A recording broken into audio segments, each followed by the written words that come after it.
All right, welcome back to your favorite sports podcast with your three favorite hosts that you can even ask for. Ace shaved his head. I don't know if I should even say that because Will Smith might come slap me. You know what I mean? Great week, guys. It's beautiful down here in Florida. I hope you guys are enjoying your weeks in Minnesota and Pennsylvania. How you guys doing? We're actually coming out of winter, so it's going to be 74 here tomorrow. Putting the shorts back on. 74. Wow. You know, after those snow squalls, we had a 50-plus car pile up on Route 81. It's about an hour from here. 51 car pile up because of a snow squall. 5 people dead, 21 injured. And the most amazing thing about that whole video is that there was a guy that was standing next to his car off the road, and he would be on the passenger side. And as he's standing there, now someone's videotaping this. It's on YouTube. Just type in I-81 interstate crash. Somebody hits his car. Oh, God. The car spins, and he's literally standing there. Nothing hits him at all. Nothing hits him at all. It was amazing. It was like he had his guardian angel with him. And the thing that kills me about this whole thing is why the hell are people driving so fast? I mean, you sit there and watch the video, and you can watch truck after truck after car coming in there at full speed, and you can't see. And then all of a sudden, there's a big explosion, and cars catch on fire. But jeez, this was you said a winter snowstorm or just a typical day? It was a winter snow squall that came through and made it whiteout conditions. And what's that word you're saying? Squall. Squall. That's a squall. Squall. And can you use it in a sentence for me? I'd never heard. I wanted you to clarify. Today, is it like a mix of stuff? Today, the forecast is calling for winter squalls, which means it's a no, that's not a word. Yes, it is. It's a snowstorm that comes through so fast and causes whiteout conditions, and it doesn't last long. It's like lake effect snow. They come off the lake. When was that? When did you guys get snow? That was Monday. We got that. And it came through so fast, and everything was covered in snow. Not here. We didn't get as much of it, but my thing is like, why are these people driving so fast? And they still were cleaning it up today. That's how bad it was. Those over, I think they said 50 to 60 cars that were involved, but it's crazy. God. You should see how fast people drive here on 95. I mean, the average speed limit is like you're floating around 70, 75, and people fly past you, and you're like, bro, like I'm doing 80. Like you got to be doing at least 110. Gosh. We had sleet. Go ahead. So I was going to say we had sleet today, which is another meteorology term. So I figured we should have a quiz next week on that. Maybe we'll start off the Well, you know show. what that means, though? It means you went from snow to sleet, which means it's warming up, so you're actually not getting the snow anymore. So you're going in the right direction. You're getting into spring, or we're going to be in the 70s starting tomorrow, so I'm happy for that. Is that how that works? It's a little warmer out, so you get sleet, or is it's getting colder out, so here's frozen snow kind of thing, frozen rain? It's actually getting warmer out. Should we get an astrologer, astronomer? Astronomer? What do you want to talk about? You want to talk about stars? Meteorologist? Yeah. Okay. We just lost about 5 of our 20 views right now because of how I work in construction. I don't deal with the weather. That was embarrassing. Ace, huge news, by the way. You deal with construction, so you should be prepared for it. Oh, sorry. Go ahead. Dude, you should probably talk sports, right? This is bad. And he basically just said that dumb people were construction.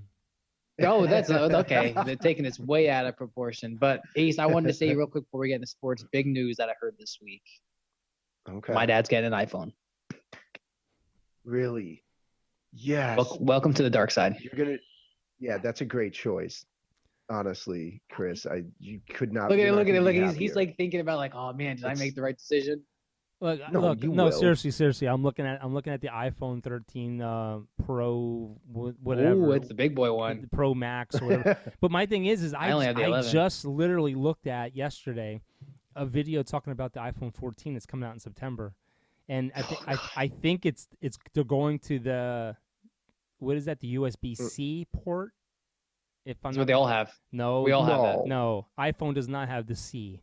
Oh, okay. So, but here's the thing, though. And they're also getting rid of because it'll be cheaper. But they're also getting rid of that notch out up top that you guys have on the iPhone. You know, they're getting rid of that notch out, and they're gonna have a small dot like Samsung. So they're following Samsung. Oh, the small notch for our speaker?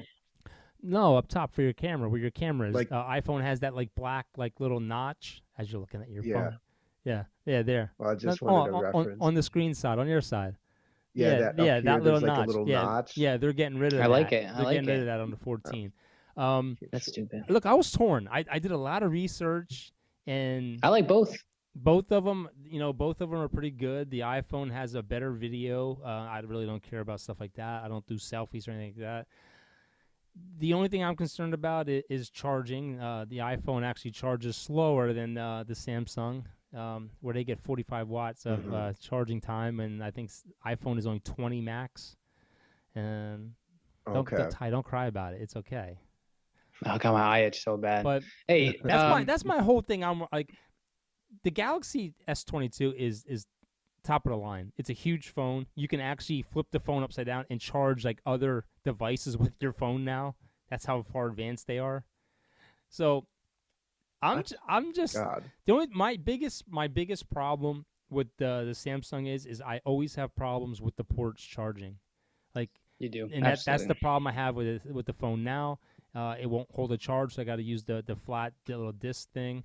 And my whole thing is I don't want to spend $1,000 for an iPhone 13 and then the 14's better, and I'm not stuck with this damn thing. See, but if you wait, I think the 13 will probably drop in price if the 14's getting ready to launch. And you're what, 47 years old, 46 years old? I mean, you're still young. Why not try a new phone rather than not knowing? Like for me, I was all about Android, and I still like Android. But I was able to all right, let me try iPhone and compare it. And if I don't like iPhone in a couple years, I can just go back to Google. You don't even know your own father's age. I'm 48. You're 44. I thought you were 48. I was trying to make you feel good though. Look, Ace. You see right now that little glare that's on Tyler's chin right there from the sun hitting it. If this kid sends me another freaking video of the sunrise in the 80-degree weather, I'm getting in my car. Man. I'm driving to Florida. I'm going to tap dance on that target right there on his chin, and then I'm going to get in my car and drive back home again. Hey, I took a really nice photo of my morning drive this morning. I had a beautiful view of the sunrise, the clouds, if you guys want that photo. Stop. See the palm trees in the background. Yeah, and to all your listeners out there, Ty is eventually going to go to jail. We talked about this beforehand. Ty drives by Donald Trump's house down there, and he's driving around in his Cavalier, and he's taking videos of Donald Trump's front gate. And they're going to catch him one time, and they're going to pull him over. He's going to have those black sedans surrounding his car, and Ty's going to melt. Ty's going to melt. I should act like my car is breaking down, right in front. Hey, as my motor. Hey, can I get some help as I'm snapping photos real quick? All right, I'm good. Yeah, they're gonna have a tow truck there and drag you down the street and let you break down there. With a motorcade to block it all off. Yeah. Well, let's talk about the biggest thing that happened this week. We were talking about before we got the podcast, the whole Kris Rock and Will Smith thing. I think that I've heard so many people talking about it. So yeah, did you guys watch the video? Go ahead, Ace. I have nothing to say about it. Have you seen the video, Dad? Yeah. Ask me if I care. Dude, I don't care. It's just no. The thing that bothers me the most is bro, if any other ordinary person does that, I'm probably going to jail. You know what I mean? If I walked in there, what? Oh my God, yeah. You're gonna get arrested that day. What I don't get is he tells a joke about Will Smith's wife, right? Will Smith and his wife had this whole open conversation online that everyone gets to watch where they talk about how they have an open relationship. She was sleeping with other guys. Bro, he made a joke about her hair. It's not like she had cancer, right? It wasn't even bad. She can grow her hair out just thin. And Will laughs. Will Smith is laughing at the joke, looks at his wife, sees she's upset. He's like, all right. Bro, it's just you really had to go slap him? You couldn't be a man and talk about it after the show? Kris Rock, heck of a chin, man. He took that like a champ. Dude, he's making money now. I mean? He's going to make money now because he's going to be in Atlantic City, and his tickets went through the roof, and he's sold out already. Sold out. I was listening to Pat McAfee. Soon. Yeah, Pat McAfee was I can't wait to see that tour. I'm going to hop on the first one I could see. Because it looked like Kris Rock was I have so much I could say, but I'm not going to. Dude, he didn't stagger or nothing, though. That's why some people are saying it almost looks like he didn't really hit him. No, you can tell Kris Rock was mad. He held his ground. It looked like he wanted to go off. And then because when Will Smith's keep my wife's name out of your mouth, he's like, dude, it was just a joke. Yeah. And then he says it again. He's like, all right, I won't. It was, bro. They took a photo of the audience in the front row and their faces. Dude, Dwayne The Rock Johnson is sitting there like just staring. Now look, there's I didn't see that. There's so many people that are calling for Will Smith to be arrested. I honestly think he should be. I mean, he's no different than any of us. And if any of us did that, like if I was at a Starbucks and someone was behind my wife talking crap about it, and I turned around and punched him in the mouth, guess what? They're going to arrest me. I'm going to jail. He's no different than us. He just makes more money than us, but he still puts his pants on one leg at a time like we do. Me personally. What if I do 2 legs? Me personally, I don't give a crap about what happens to celebrities because you know what? They bore me. They all live crazy lives. They're all out of control. They all sleep with each other. Will Smith and his wife's relationship is ridiculous. I mean, they cheated on each other. They had an open relationship. She was messing around with a 26-year-old. She has this disease, which I honestly don't think she really has that disease because most people that have that disease don't have hair. She has hair. It's not like she's bald. She has hair. The Steelers player that retired, Shazier, didn't he have? Yeah. Form of that, I think. Yeah. So okay, I don't know what to believe and I don't know what to trust and I really don't care. I mean, if he goes to jail, he goes to jail. If he doesn't, he doesn't. I mean, I don't care. It's just that they live in a different lifestyle than we do and they have different rules than we do. And it's gonna be up. I mean, he slapped somebody in front of millions of people. Yeah, I mean, hey, I don't think Chris Rock. He said he's not gonna press charges. I saw a video of this guy. He doesn't have to. He doesn't have to in most states. He doesn't. Listen, I saw a video of this kid. He's like probably his 20 or something. He had a hat on. He's like, my mom got me this hat. And it says like, he has that disease. He's completely bald. And it says like, having a rough hair day or something like that. Yeah, I saw and he's that. laughing.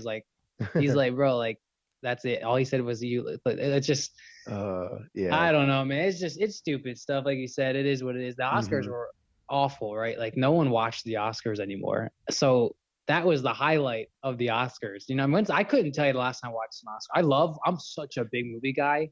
I love watching movies, but I couldn't tell you the last time I watched an Oscars. Yeah. See, me personally, bro, and you know, it just makes it. Go ahead. I mean, I was gonna say it makes it worse that he won that award and makes this like huge emotional speech. It's like, bro, you just slapped Chris Rock, and now you're giving this emotional speech for Actor of the Year, or whatever it was. Look, I'm me personally. I'm more worried about what's going on over in the Ukraine. I'm more worried about what Joe Biden said about we got to knock Putin should be removed from office, and then trying to backtrack. Like I was almost supporting Biden for a little bit when he called him the butcher, and how they should get rid of him. He shouldn't be allowed to lead over there. And then his backbone kicked in, and they all said, no, he didn't really mean that. And then he had cue cards and stuff like that. I'm more worried about, like, the Fortnite update. Now there's no more building in Fortnite on the one mode, so now you can go in and you can actually play Fortnite normally without people building up fast around you.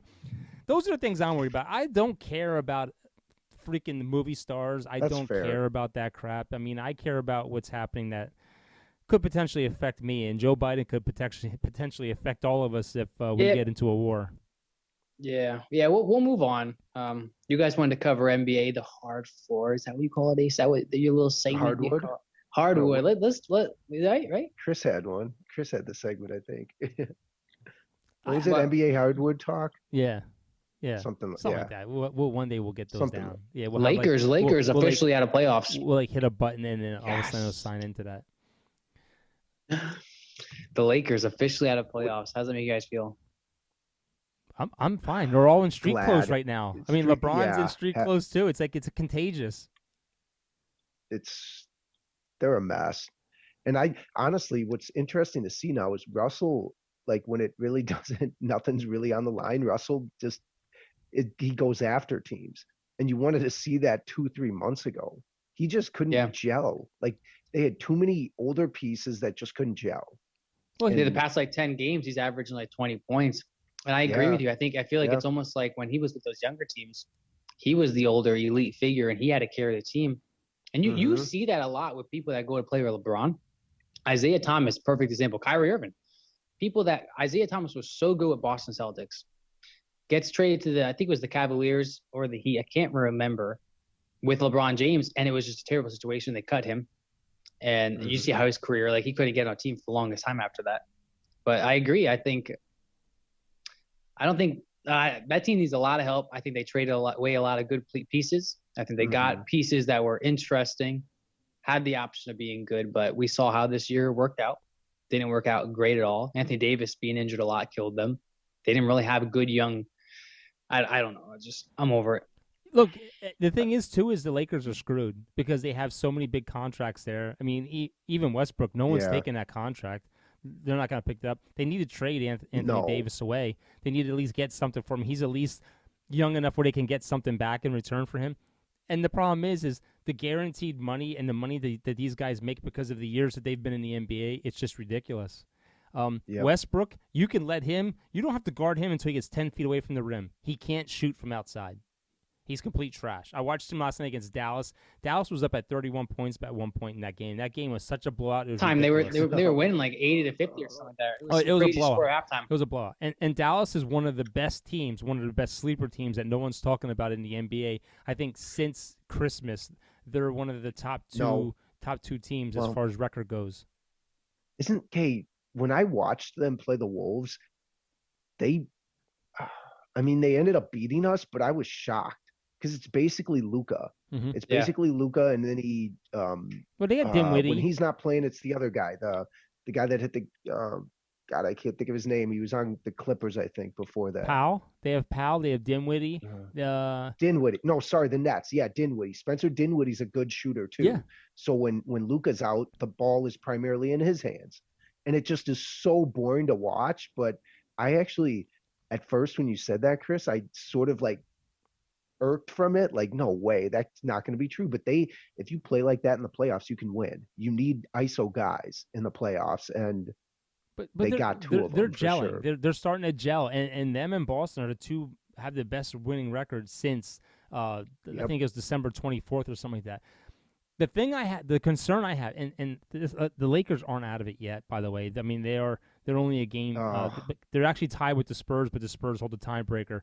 LeBron is going to be out tonight again, and Street Clothes will be back. Anthony Davis might be back as well to get that push that might get him in the playoffs. But the thing that concerns me the most is the 76ers, and we talked about this before. You know, Ty thinks they're going to go pretty far in the playoffs. Me, I watched them play against the Suns where they were playing great against the Suns, and then they couldn't close it out. And I watched them last night against Milwaukee. They were up by 16 points at one point, and then they lost that lead. The Sixers lack scoring.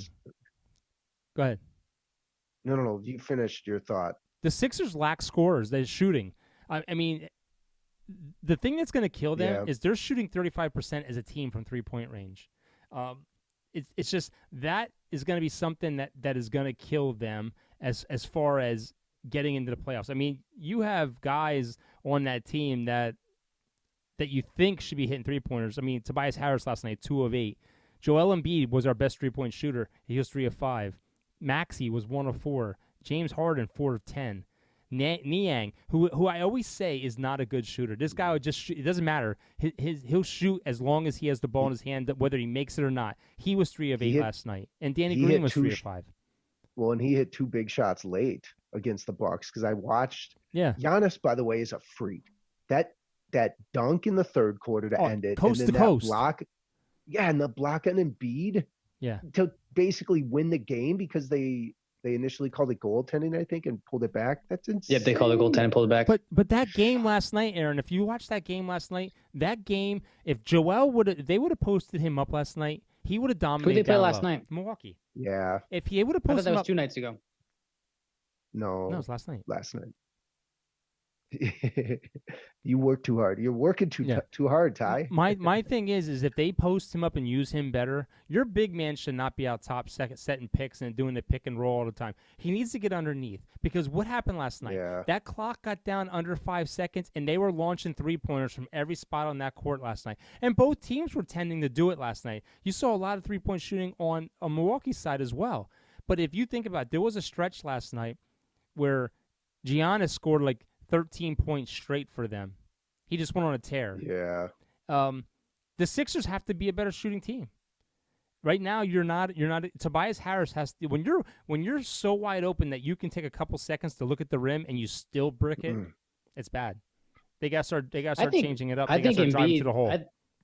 I think this season Embiid's done a lot better of a job playing under the rim. And you see, especially when we got Harden, they do that nice little package where Harden goes to drive, but he's not actually driving. Embiid's fully driving, passes to Embiid, gets the 2-pointers. He's done a great job of going to the paint, getting the fouls. Harden missed a three to win the game. Embiid had a chance to make it 2 to tie it, but you got to give that to Giannis. Giannis was in the perfect position to play that block. We had our chance. And then I thought they were going to put the times back to 3 seconds. I could have swore heard them talking about that. They left it at like 1.6 seconds. You knew nobody was going to be able to get a shot off at that point. But my whole thing about that though is like he did block it, but after he blocked it, it went out of bounds off of Milwaukee. Why did they call it jump ball? That should have been Sixers ball. I mean, you reviewed it. You could have reviewed the whole thing. I wonder if there's some weird flaw where, like, if they call a goaltender, if they call something like that, it has to go to a jump ball. But yeah, that is confusing because if you have the video evidence, you're already looking at the play. Clearly, it's off Milwaukee. Give it to us. Well, the best 3-point shooting team right now in the NBA is the Miami Heat, the team that I picked to go to the finals. They're shooting 37.4% from the 3-point range, and they're averaging 35 3-pointers a game. Really? Okay. The Utah Jazz and Golden State Warriors throw up 43 pointers a game. So tell me you're not living and dying with the 3-point range. And Golden State especially, they're dropping like a rock. I mean, they're only 2 games above Dallas, I guess, or something like that. And Seth's out. He's going to be out until Steph's going to be out until the playoffs. And that's one of your best 3-point shooters. That's Klay Thompson got to step up. It's closer. They're a game back. Mavs are a game back from the Warriors, which means they would face the Nuggets in the 3 seed. 3 plays 6. What spot are the Warriors in? So the Warriors are 3. Suns are 1. Grizzlies are 2. Nobody's catching the Suns. You know what's how amazing? How many games have the Suns lost? They have 61 wins. I know that. You know what's amazing? 14 losses. That is insane. You've lost 14 games all year. Dude, they got a 13-game lead over the best team in the East. That's I mean, the Heat's 48-28. Is Chris Paul back? Yeah, he's back. He played the other night against the Sixers. 48-28 would be 3rd in the West, tied with the Warriors. And you know what's crazy? Did you say second? The Grizzlies. Dude, Grizzlies are good Grizzlies. too. So Grizzlies have won 5 straight. Suns have won 8 straight. Speaking of the East, right now you have 4 teams that are a game and a half separating from 1st to 4th. Any of those teams that end up, I guess it's the 4th seed right now, if I'm not mistaken. One of those teams is going to end up facing the Toronto Raptors. And I just read this story before I came on. Any teams that aren't vaccinated, any players that aren't vaccinated cannot go into Canada. And as of right now, there's only 2 teams in the East that confirm that they're fully vaccinated, and that's the Heat and the Bucks. The Sixers haven't played in Toronto since they changed the rule. The rule went in effect January 15th. And this is going to affect baseball too. Any baseball team going to Toronto that's not vaccinated, players cannot cross the border. They will not let you in. Now, stupid. Now Boston's going up there tonight. The Celtics are going up there tonight to play, and they have 4 players who aren't making the trip. Now they're listed as injuries, but they're not saying what it is. Yeah, they're not coming out and saying they're not vaccinated. Like they're saying Jason Tatum is listed out with a patella tendon injury. Jaylen Brown is out with a right knee soreness. Al Horford's out. Robert Williams is out. So it's going to be interesting come playoff time because I think the rule states that you have to be 2 weeks after you get your first shot before you can go. So that gives teams at least another week before the playoffs start. So you have a week to you have to get your shot and then wait 2 weeks to be cleared to go into Canada. If I'm being honest, I haven't heard anything about COVID probably in 2 months. Especially like living in Florida, like the governor hates the rules for that. Like he does not force masks. Like you don't hear about it. You don't really see anything about it. So I totally forgot. If I'm being honest, I totally forgot about it. Canada's been in lockdown this whole time. Yeah, Canada has had some very strict stuff. That's why there were so many people protesting over there. Right here it says to be considered fully vaccinated in Canada, a person needs to be 2 weeks past the single shot of the Johnson & Johnson vaccine or 2 weeks past the second shot of the 2-dose vaccines. That would mean any unvaxxed players would have about a week to get 1 dose vaccine in order to be fully vaccinated in time to play in every game of the first round of the playoff series. Kyrie Irving, if they end up playing, got in somehow and ended up playing Toronto, he's not going to Canada.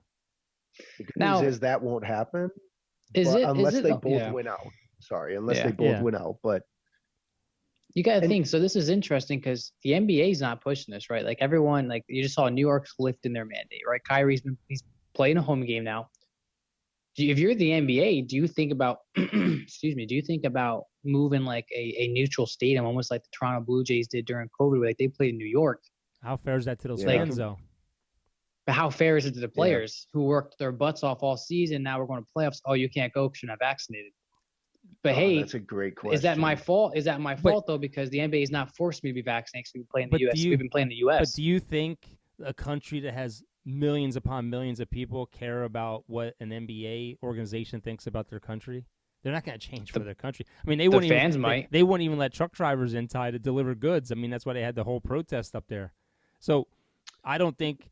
I mean, the NBA could force Toronto to come out of their country and play down here, but would that happen? I don't know. What about this? What if I throw this at you guys? Do you think we should get rid of sports in other countries, like for our leagues, right? Like the NFL just opened it to go to more countries. Yeah, I was gonna say. I think that this is an interesting topic now because you have it where, as far as the U.S., we're not necessarily forcing these teams to get vaccinated, right? But you have a team that you're playing for in Toronto, that's a whole different other guidelines. So like, would it make sense as baseball and basketball be like, you know what? Let's not have a Toronto Raptors team. Let's not have a Toronto Blue Jays team. Let's relocate these teams into the U.S. That way we can have our own rules and not have to worry about another country or conflict with another country. That's a fine line, man. I don't know what I mean, because you look at the NFL's going back to Mexico, the NFL's going back to Germany, the NFL's going over to the UK again. See, but I love that stuff. That's not their home field though. That's like we're gonna go have a London game, we're gonna go have a Mexico game. But like these teams play in Toronto like a lot during the year. But think of like a home team fan in that scenario too. It's almost like the Toronto fans missing out on. I mean, a different story when you're talking playoffs and like even. But it's like a regular season game, missing out on seeing your favorite player play if they go over there. Yeah. So, I don't know. It's just that's just tough, when you have your own rules and then you have to worry about another country's rules. It sucks, especially Well, they've captured the entire market here, so you have to expand to other markets. That's true. That's 100% true. It's an interesting topic because playoffs are coming up and it's going to screw some teams. At the end of the day, these organizations and these leagues, they're all about making money. And if the fan base overseas is pushing for this and they want to go overseas, or if they want, then Canada loses out. I mean, every country is opening up their doors to all these different places. Just like, what was it? Was it last year? What was it when Boston and the Yankees went overseas to play a game? We played in London. That was before COVID, I'm pretty sure. Because I was just going to bring that up. I love games like that because that was an amazing atmosphere. It was a huge stadium. But you might start seeing more of that. And baseball, they're trying to open it up. And you think they're going to make a lot of money off of that. And the possibility of teams going over there, like, let's face it, the UK has been pushing for a team forever, and you might see that. It just sucks all these different guidelines in different countries because you're going to run into problems like this. Yeah, well, COVID, I mean, heck, isn't it China? Isn't it China that if you cough nowadays in China, you're like on lockdown for like 2 weeks? There's 51 million people on lockdown right now in China. No, that's a good one, Ty. There you go. Here's another one. Ty. That was secretly China, like, knocking my phone down. It must have been the heat from down there melting your stand. That's the same concept for, oh, crap. Now I lost my train of thought after the phone. Never mind. I honestly think COVID is going to be a thing of the past. I really do. I mean, I think that we're to the point now. I think it's going to be like the flu. I think we're 2 years into it. They're not going to force you, but they're going to ask you to get a booster shot. They're going to ask you to do whatever yearly or whatever it is. And I just think you look at everything that's going on. I mean, you still see Jen Psaki and these people who are fully vaccinated still getting COVID. So I don't think the vaccination works. I think it helps. It prevents death. And I think it's like the flu shot. You're going to either get it or you're not going to get it. And I think that's how it's going to end up. It's going to be these countries like China. China's having a huge freaking outbreak right now. And it's going to affect so many everything. people. But I think after this year, I think COVID's going to be no different than SARS or West Nile. It's just going to be something you hear about in the back burner, and it's going to be innovative. When was the last time you honestly heard anything? Variant. Yeah. When was the last time you actually heard anything about the United States and COVID lately? I haven't. Dude, that's what I'm saying. News. Like, I forgot about it. Like, that's what I'm just saying. Like, to me personally, especially with the new variants that came out, I think it's just going to be like a common flu or anything like that. Like, it's just going to be there. I remember coming home from work and flying onto my computer and popping up the Johns Hopkins map and looking at the numbers for Pennsylvania and Colorado and seeing like, yeah, man, you were obsessed with it. But is that even out there now? Is that even a thing? I mean, who knows? I haven't checked in forever, but I just like if I'm being real too, I think this is getting so off topic, but I think the media is big in that too, where they push more fear into the public. You'll hear about it come election time. Yeah. Let's move on. Are you guys good with NBA? We can move into football. Yes, no, okay. Are we good with NBA? Yeah. Oh, no. Sorry. One more stat I wanted to say. Chicago, I think, is like against the East. The top teams in the East are still 0-20 now, or 0-19. So against Chicago? I think an upset. Yeah. My point was to kind of like think of upset teams going into it. And I know we all like would probably agree, or at least I agree, that Toronto, especially with this vaccine mandate, they're a good team in general, and they play teams tough. So I think they could upset whoever they play first round. And then I also think my puppies, my Timberwolves, whoever they play, they could upset them because they can score. And teams have to shut them. Okay, let's settle down. They'll play the Grizzlies likely, or the Suns right now, which both the Heat and the Bulls right now are 4-6 in their last 10. They are in a slide. I mean, that's why you saw Jimmy Butler threaten to punch his coach in the face, and Donald Haslem coming up and saying, "I'll kick your ass," basically. The Bucks are the team that I'm worried about. The Celtics, I don't know if I'm worried about the Celtics. I know they had a hot stretch, but you have to really look in to see exactly. The best team in the East right now, are they not? But you have to look to see who they actually have played and who they have beaten. Like, I don't know who they have played, so I can't assume that they're just the best team now. They blew out my Wolves. They blew out my Wolves, I think. Yeah, but that's not saying anything. That's not saying anything. You said Luka beat him by himself, basically. So, but I mean, I want to see them face the Bucks. I mean, do they play the Bucks tough? I want to see them play the Sixers. The Sixers haven't played them in a while. I want to see how they match up against them.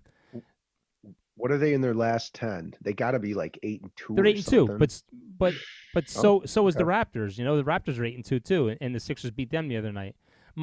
I tell you what, to be honest with you, the one team that I'm really afraid of, if they're together and they're healthy, is Brooklyn. Yeah. Brooklyn scares me. Now that they have a big man, and they have what the Sixers don't have. You know, when you have guys that shoot the three and it hits the rim and goes in the net and the net don't move, you know they've done that for a long time. They do. It's so good. You know, they are going to miss Curry. We've said this before. They're going to miss Curry. Only if Curry has to go to Canada. Curry can play in New York now.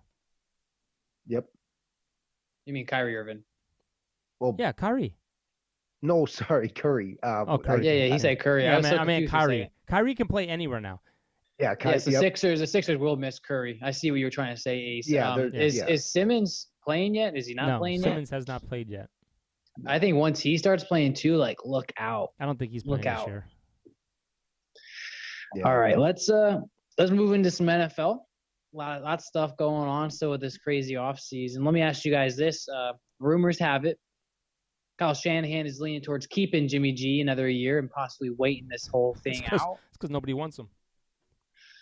They're saying that the whole timeline of him getting this shoulder surgery was a really bad timing, especially I guess the Colts were interested in him, and then the shoulder surgery came out. But I could see them keeping him to see if anyone misses out on the draft. They miss out on a quarterback. They go, you know what, we'll take Jimmy G.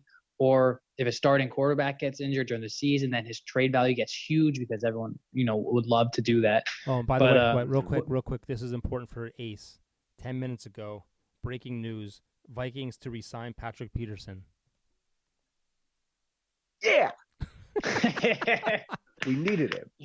Thank you. Oh, you're still going to be trash, but it's okay. What does this mean for Trey Lance, though? Will Trey Lance have an open competition with Jimmy G, or do you think that they'll have him sit again and learn from Jimmy G? You think it's smart for the 49ers to let go of Jimmy G? What are you guys thinking about this? I think this is similar to that Kellen Mond, and I know he was drafted in the 3rd round, I think, by the Vikings, but I don't know if Lance is ready. And yeah, he's more talented than Mond, but I just don't think he's ready yet. And Jimmy Good. He wasn't fully Jimmy not being fully healthy. Yes, that's true. They probably didn't want to trade him somewhere until they found out, like, or maybe somebody didn't want to give up what they were offering. I don't know. Jimmy G is not a top 12 quarterback in the NFL. The defense has made that team look good, and certain players make them look good. But Jimmy G is not a guy. Still got to play. Jimmy G is not a guy that's going to go out there and beat you with his arm week in, week out, and average over 300 yards a game. He hardly ever hits 200 anymore. I just don't think that's why his market was so low. Nobody wants him. Everyone, the only one that really loves him, Ty, you show him more love than anyone in the world. Me, Jimmy, you love Jimmy G, and I was hoping he was going to the Saints. Jimmy G, no, I did Jimmy not. G is not a top 12 quarterback in the NFL. End of story. Even Dak's higher than Jimmy G.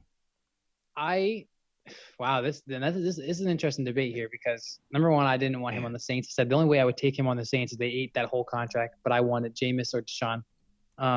Number two, if you're going to compare Jimmy G and Dak Prescott, I mean, I'm taking Jimmy G because Jimmy G's going to Super Bowl and two NFC championships, while Dak has done nothing in the playoffs with much more talent than Jimmy G has had. You're taking team stats and putting it on the back of one player. That's like Tom Brady. Tom Brady didn't win all those Super Bowls himself. Listen, you constantly say Jimmy G isn't a good quarterback. He's not. Their defense, like listen, I get that, but he still has to play. Like when we sit here and say Ryan Tannehill's not that good, but he still plays, throws a couple touchdown passes. Like he still did his job to get the offense in the red zone with George Kittle and all these players. Look, this is I just clicked on this. This is just a random click, and somebody I just clicked on top 10 quarterbacks in the NFL right now. Patrick Mahomes number 1, Josh Allen 2, Rodgers is 3, Burrow 4, Herbert 5, Stafford 6, Dak Prescott 7, Kyler Murray 8.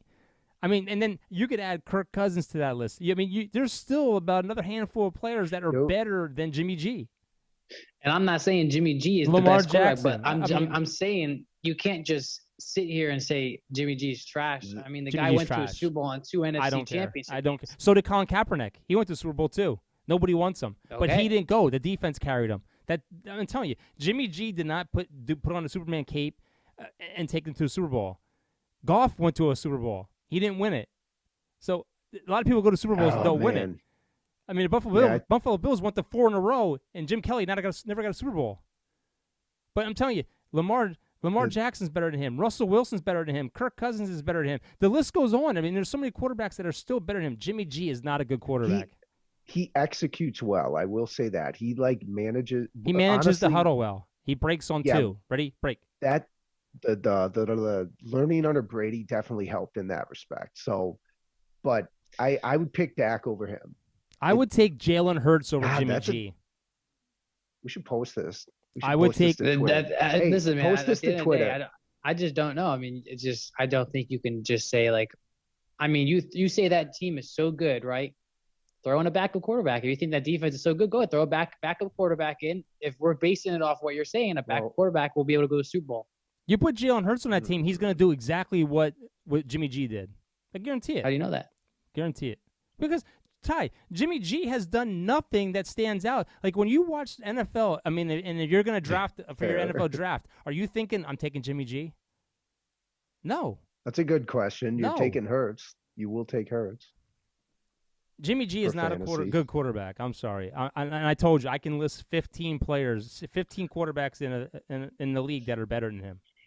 I just don't think we're on the same page. Like, I'm not saying Jimmy G's this great I'm not saying Jimmy G's this great quarterback. I totally agree with you. There's probably 10 quarterbacks that are better than him. I just don't think you can sit there and say, yeah, Jimmy G's done nothing. Like, he's done a lot. Off his resume, he's done more than Dak. Jimmy G, no. Yeah. If you look, if you want to go off, that's facts. No, that's facts. That's not opinion. That's facts. No, if you want to go off stats, if you want to go off stats, Dak Prescott buries Jimmy G. If you go off stats. Don't go off 100%. If you just want to go, 100%. if you just want to go off stats, not Super Bowls, not playoffs, not nothing. Go off stats. Dak Prescott buries him. 100%. But at the end of the day, what do stats do if you don't get Super Bowl appearances or playoff appearances? It gets it gets you Dan Marino. His playoff record and getting to the Super Bowl blows Dak out of the water. So Dak's stats blow out Jimmy G. So let me ask you something. So the resume. So let me ask you something. The resume is better, right? So I guess what you're saying is you have to go to a Super Bowl to be a good quarterback. Is what you're saying. But at the end of the day, what I'm saying is if you're looking for success, right? Dak has great stats, 100% great stats during the regular season. But what has that gotten? Like, you guys can't even get past the first round of the playoffs. But see, the thing is, Ty, that there's a big difference. Dak's a good quarterback. Our team's letting us down.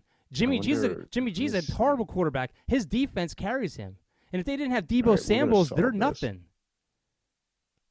If you go stat to stat, Jimmy G versus Dak Prescott. They didn't have Deebo Samuel. They didn't have Deebo Samuel when he went to Super Bowl. Okay. Oh wow. So they're fairly similar. Dak Prescott, because he's played 89 games, Jimmy's only played 53. Because he's hurt. Dak has 54 wins. Jimmy has 37 for a percentage. Jimmy has the better win percentage because 16 losses. Dak has way more wins. I don't know about stats. Dak is like one of the best quarterbacks in the East. I mean, he dominates the East. But I'm telling you right now, so you're saying Jimmy G went to the Super Bowl, he's good. So I can still name you 10 That's quarterbacks. Not what I said. I can still name you 10 quarterbacks that won Super Bowls that are better than Jimmy G.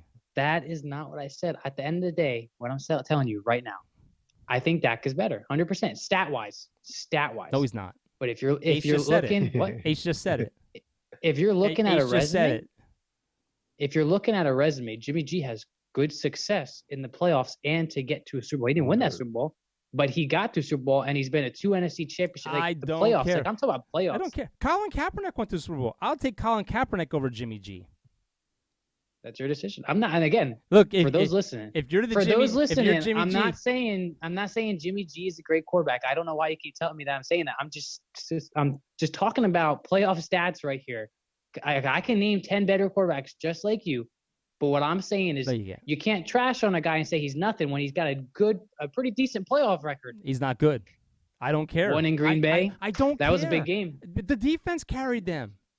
You can't say Jimmy G beat Green Bay. Like Tom Brady beats teams. Drew Brees beats teams. Aaron Rodgers beats teams. Jimmy G does not beat teams.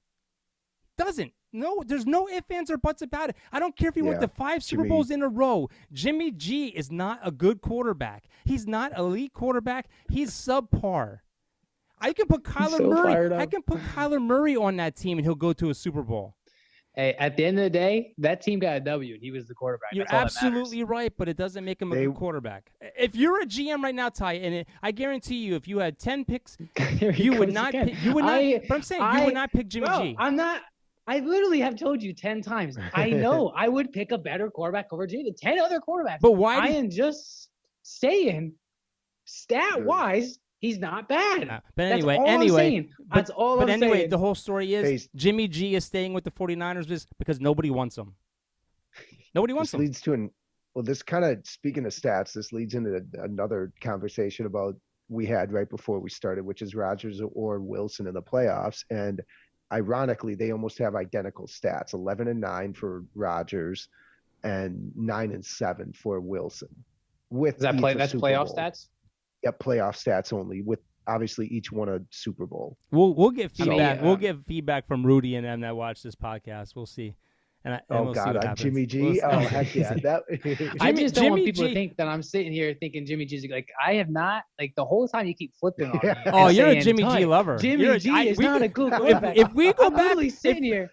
No, if we go back a few podcasts, Ty, you'd hear yourself saying Jimmy G is a good quarterback.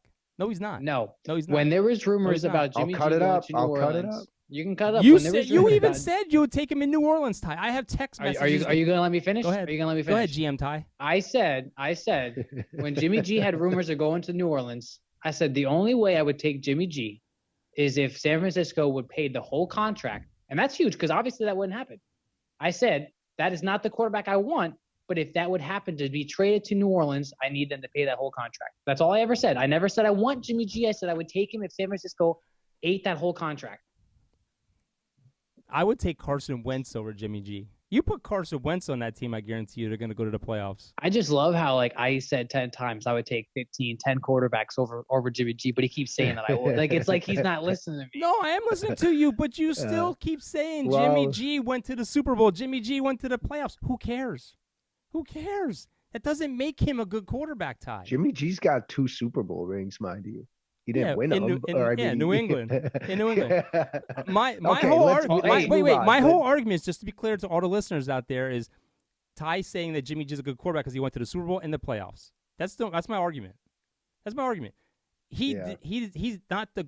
Did I say he was good? I just said you can't trash the guy because he has a good resume. You said Jimmy G is better than Dak Prescott because he went to the playoffs and Super Bowl. No, now you're twisting my words. I said stat wise, Dak Prescott's better. I said, but Jimmy's resume for this playoffs, I wish we could play this back because I did not say. I said based off playoffs, I would take Jimmy G based off playoffs because his record in the playoffs is better. Yeah. Do you honestly think? That is what I said. Do you honestly think? Let me ask you a question. You honestly think if there's a GM out there and they're looking at Dak Prescott, who's a free agent, and Jimmy G, who's a free agent, and they say, you know what, Dak has great stats, but I'll take Jimmy G because he went to a Super Bowl in a playoff game. Let me ask you something, Dad. Ain't gonna happen. Let me ask something. You have Ezekiel Elliott, C.D. Lamb, Amari Cooper, Blake Jarwin, an offensive line, and a pretty good defense with Diggs leading the league in interceptions, and you've Dak Prescott as your quarterback, and what'd you do? You lost the first round of the playoffs. You Jimmy G, who had two good receivers just like Dallas, an okay running back, an okay offensive line. We saw how bad he was running for his life. And a pretty good defense, right? Defense got hot at the end of the year. Let me finish. At the end of the year, the defense got hot. They weren't hot all year. And what did Jimmy G do? Yeah, sure, he didn't put up great stats. We all know that. It was a team effort. But he went farther than Dak Prescott did. That's what I'm saying. Listen, that is what I'm saying. I will take Dak almost every time during the season. Stat-wise, Dak was amazing during the year. But based off playoff resume, which is a big thing that I would look at, Jimmy G has done better than Dak. Jimmy G has been to more playoff games thanks to Tom Brady than Jimmy G by himself. I have nothing else to say. I'm not sitting here saying Jimmy G is a good quarterback. I'm just saying resume-wise in playoffs, he has a good resume. Settle it on Twitter. Who would you want more in the playoffs? Who do you want in the playoffs? I'm just going to put up, is Jimmy G a good quarterback? My son wants to know. All right, I'm moving on. Malcom Jenkins has officially retired. He's a two-time Super Bowl winner. Drafted with the Saints 2008, 2009, around there. Played with the Saints, played with the Eagles, went back with the Saints. Amazing career, Malcom Jenkins. Congratulations on retirement. I hope he enjoys it. I'm going to miss him. I hope this now makes room for the Saints to go out with their $20 million in cap that they have to go get the Honey Badger, bring him in with Chauncey Gardner-Johnson.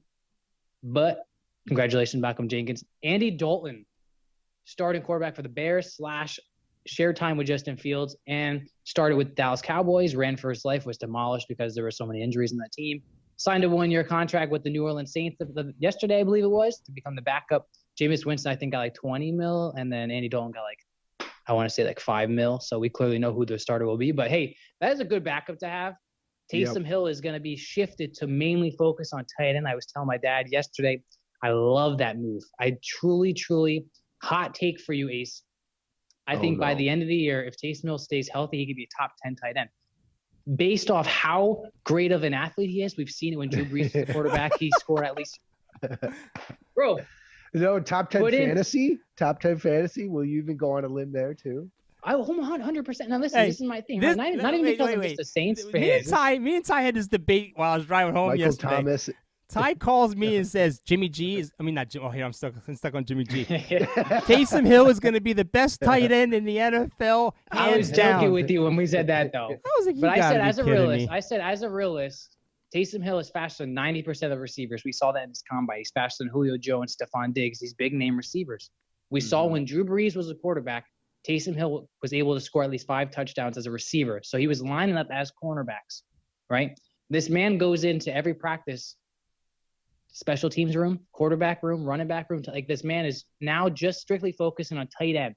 He can still move around in motion. He's fast. He can catch. He can jump. He's hard to tackle. A one-on-one open field, cornerback and Taysom Hill. Taysom Hill's breaking through that.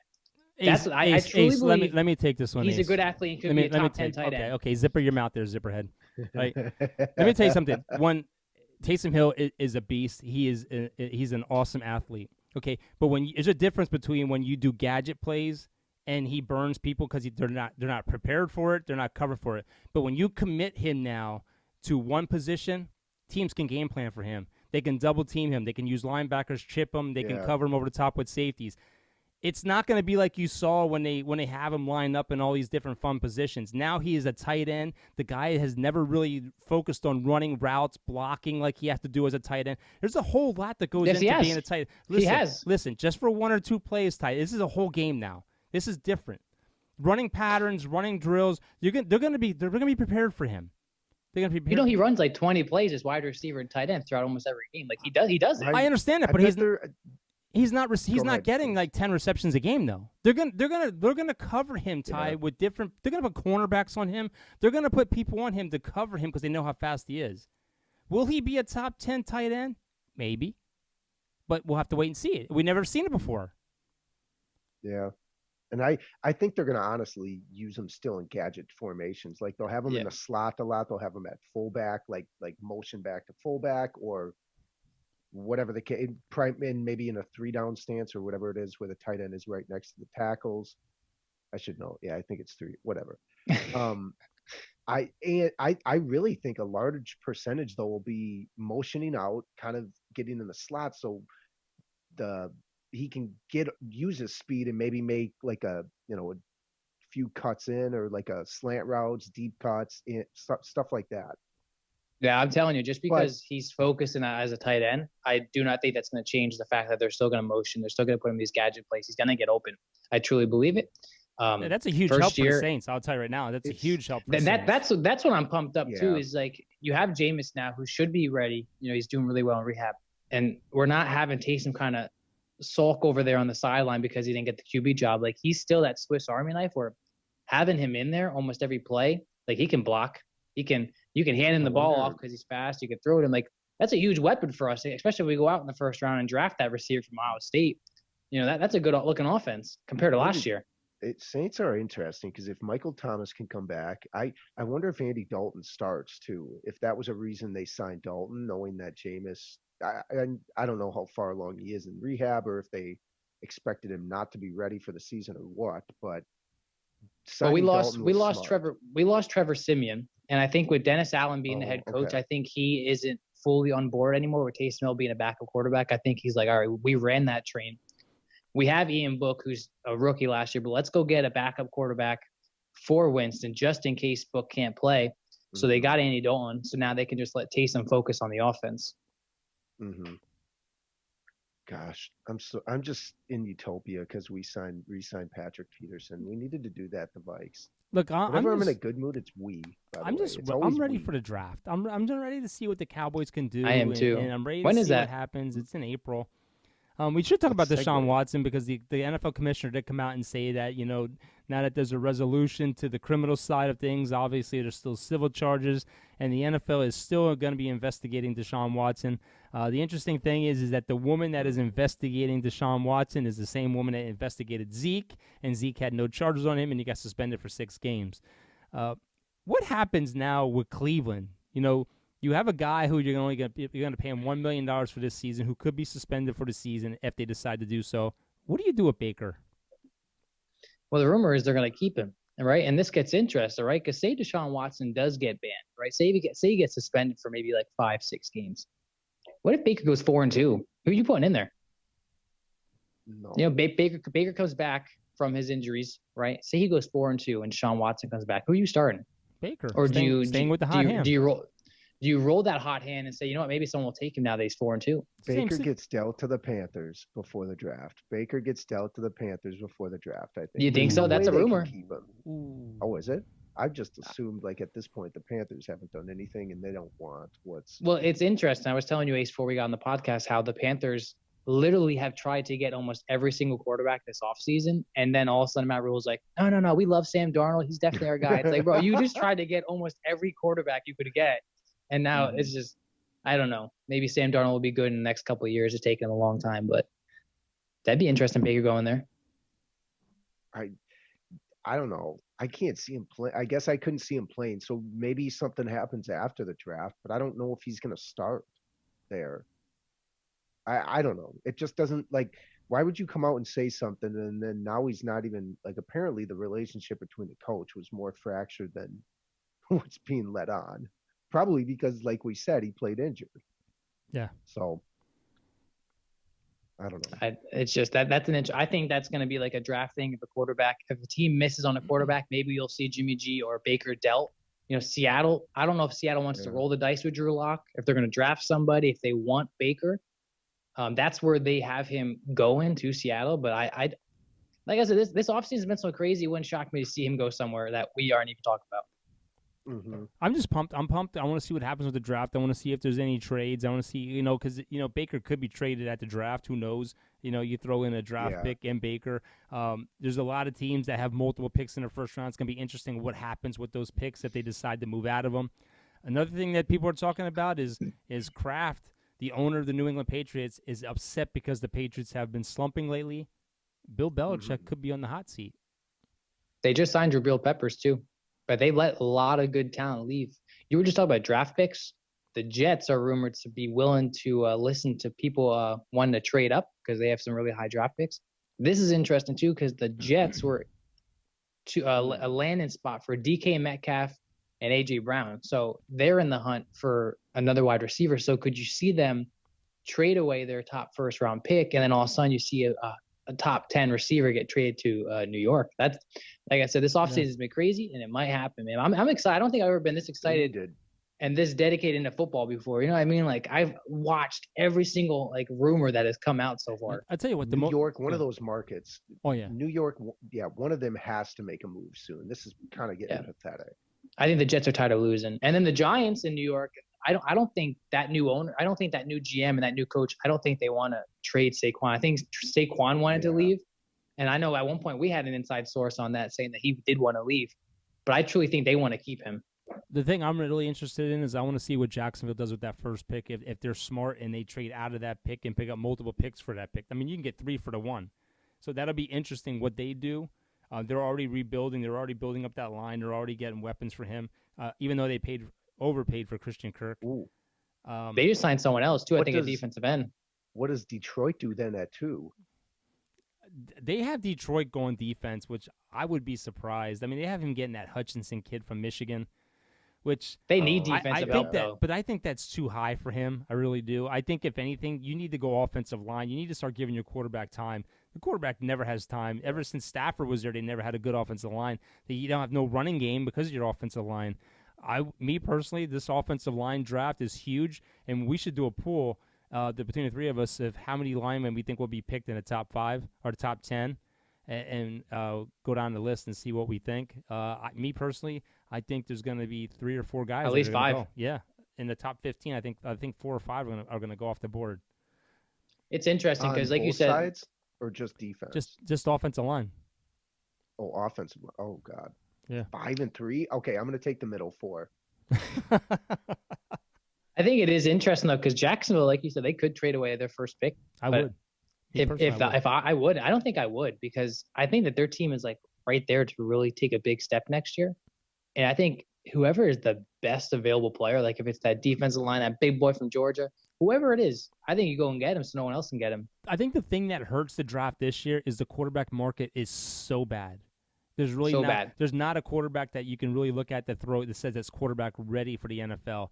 And I think that would hurt. If this draft was last year and the Jacksonville was sitting the way they are, they could easily trade with someone that needed a quarterback. With all the big names that came out last year, they could trade back, pick up multiple picks, and still get a pick in the first round, but probably another second or a third or whatever.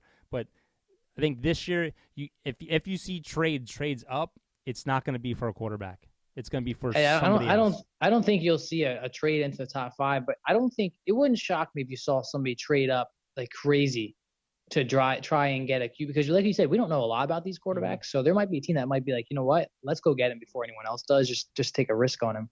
Yeah. That's why I was curious because if Jacksonville, if I was Detroit too, I'd almost want to accrue picks.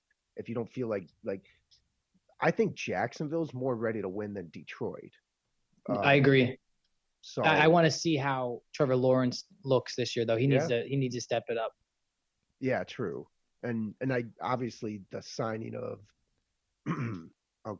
Doug Peterson. However you pronounce his last name. Doug Peterson. He'll help. I think he'll help too. But Dad, take us into MLB. You have Let's some go around some new the rules. Horn.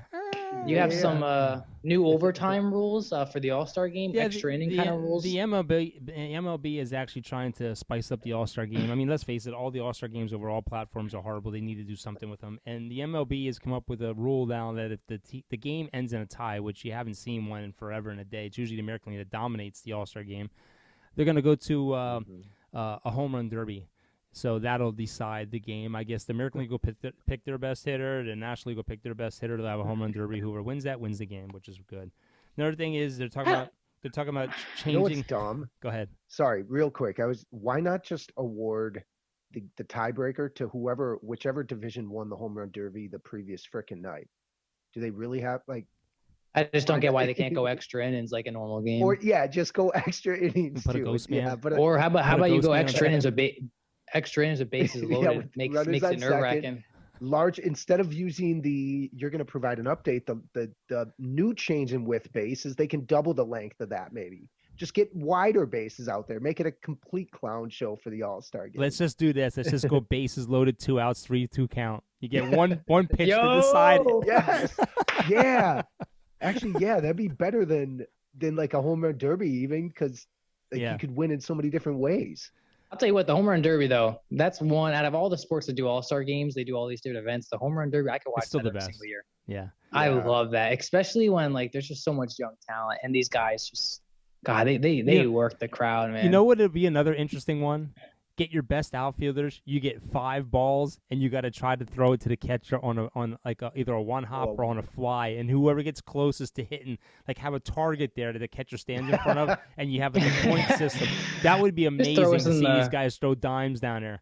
But another rule, throw us in the design room. Yeah, another rule they're trying to change is the bases are going to be 6 inches wider. Second base will slightly be closer to home plate. It'll be 13 inches in. I didn't notice. This is actually an interesting stat.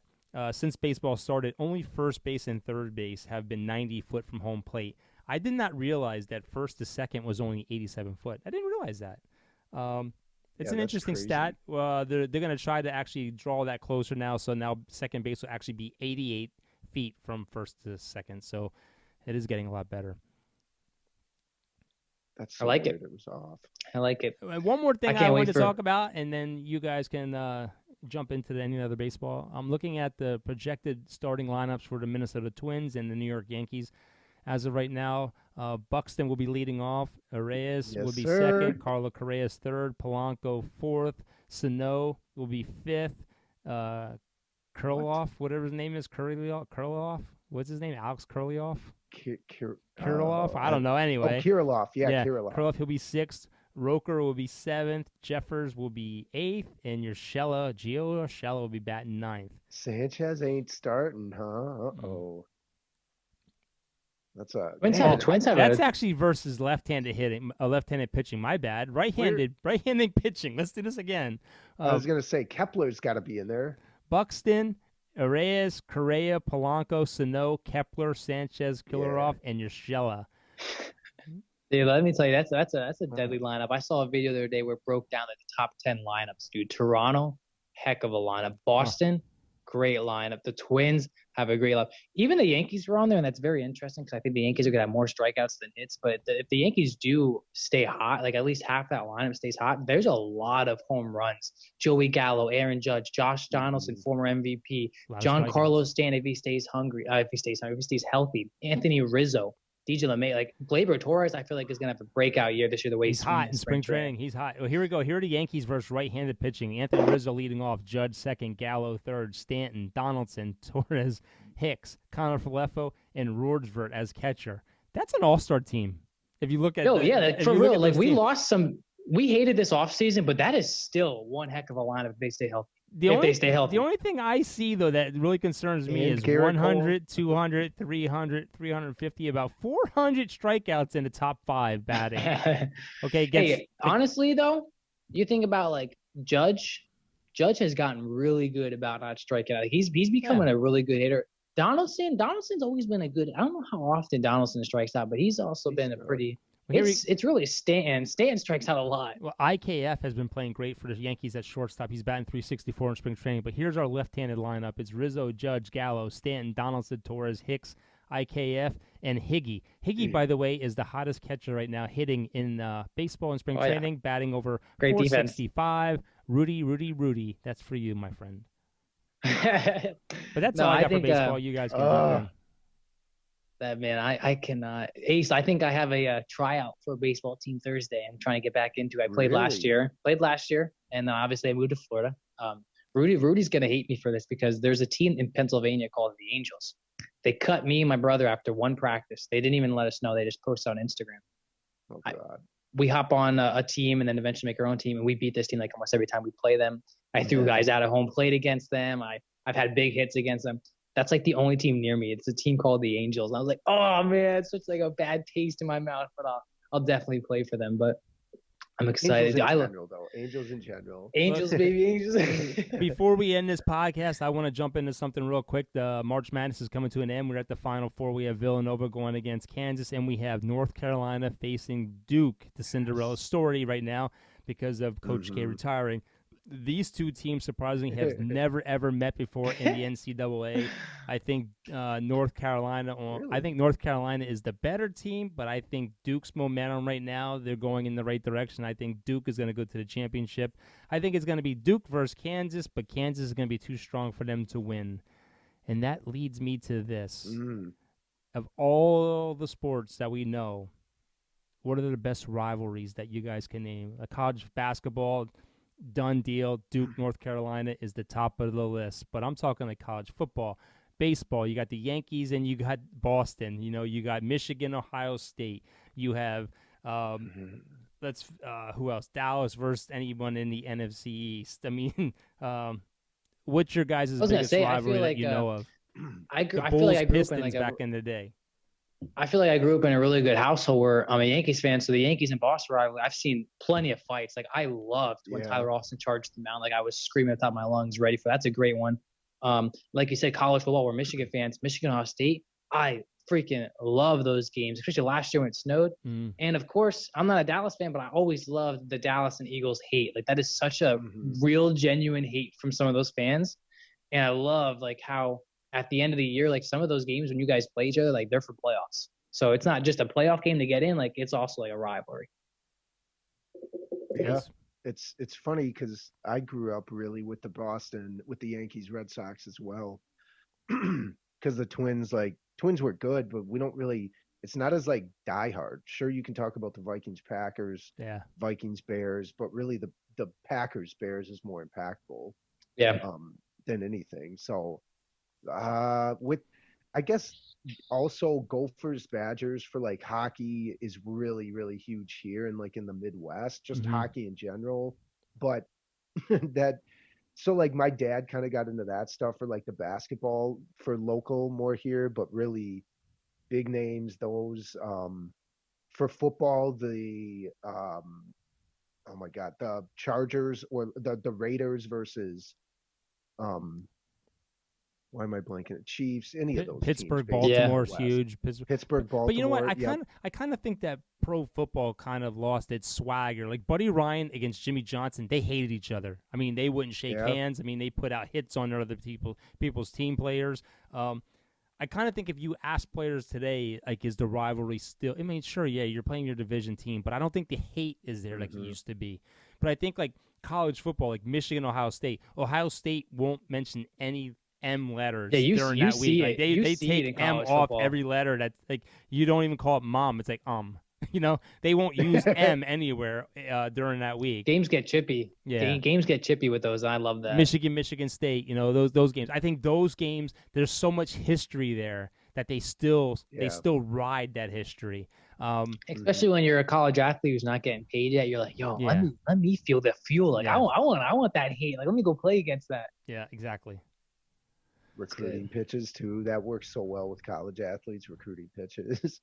Army Navy is another big one. I mean, that's not much of a rivalry anymore, but it's a long going tradition. But that's all I got, guys.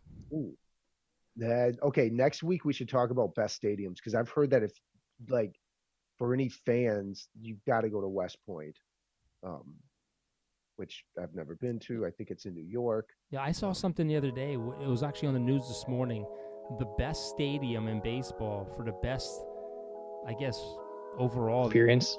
Oh no, I guess the best overall experience of being there is the Pittsburgh Pirates. I was surprised. It was rated number 1. I've heard that. I've actually heard wow, that. they only put $33 million into their team. What are they doing? Having bouncy houses in the parking lot or something for the fans? I heard the stadium. I heard the stadium is just beautiful. But it's just a good time. But it's you funny. can bring your own beverages in. Yeah. Well, it's funny. Actually, the Phillies are number 10. They're in the top 10, and it's because they open up their stadium parking lot 5 hours before the game, so you can tailgate. That's crazy. I've been to a bunch of Phillies games. It is a great time, especially with the Xfinity Center right next to us. They always have like live concerts going on. All right, Ace, take us home, Ace.